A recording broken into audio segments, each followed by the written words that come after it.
இவருடைய இறுதிச் சடங்கு தொடர்பான முழுமையான விவரங்களை வழங்கலாம்.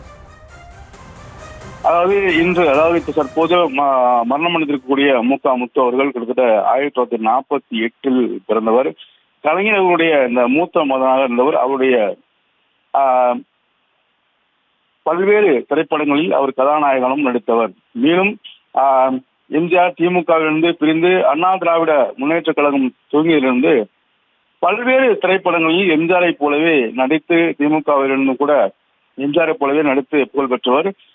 பல்வேறு விஷயங்கள், அதாவது தொடர் அரசியல் நிகழ்வுகளும் பங்கேற்று வந்தவர். இந்நிலையில் கடந்த 4 ஆண்டுகாலமாக உடல்நிலை குறைவின் காரணமாக மருத்துவமனையில் அனுமதிக்கப்பட்டிருக்கும் அவர் தற்போது மரணம் அடைந்திருக்கிறார் என்ற செய்தி வருகிறது. இதன் அடிப்படையில் இன்று மாலை முதலே அவருக்கு இறுதி அஞ்சலிகள் செலுத்தப்படும். அந்த இறுதி அஞ்சலி நிகழ்வில் முதலமைச்சர்கள் பங்கேற்க இருக்கிறார்கள். முதலமைச்சர் உட்பட திமுகவினுடைய முன்னணி அமைச்சர்களும் மற்றும் தமிழகத்தைச் சேர்ந்த முக்கிய அரசியல்வாதிகளும் இந்த நிகழ்ச்சியில் பங்கேற்று அவருக்கு அஞ்சலி செலுத்த இருக்கிறார்கள். மேலும் நாளை காலை அவருடைய இல்லத்திலிருந்து ஊர்வலமாக எடுத்துச் செல்லப்பட்டு இறுதி அஞ்சலி செலுத்தப்படும் என்று எதிர்பார்க்கப்படுகிறது. அதற்கான ஆயத்த பணிகளும் தற்போது துவங்கி இருக்கிறார்கள்.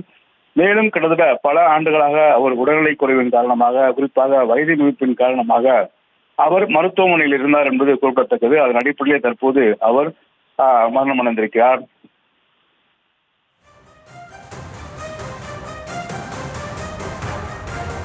தற்போது விவரங்களுக்கு நன்றி பாரு.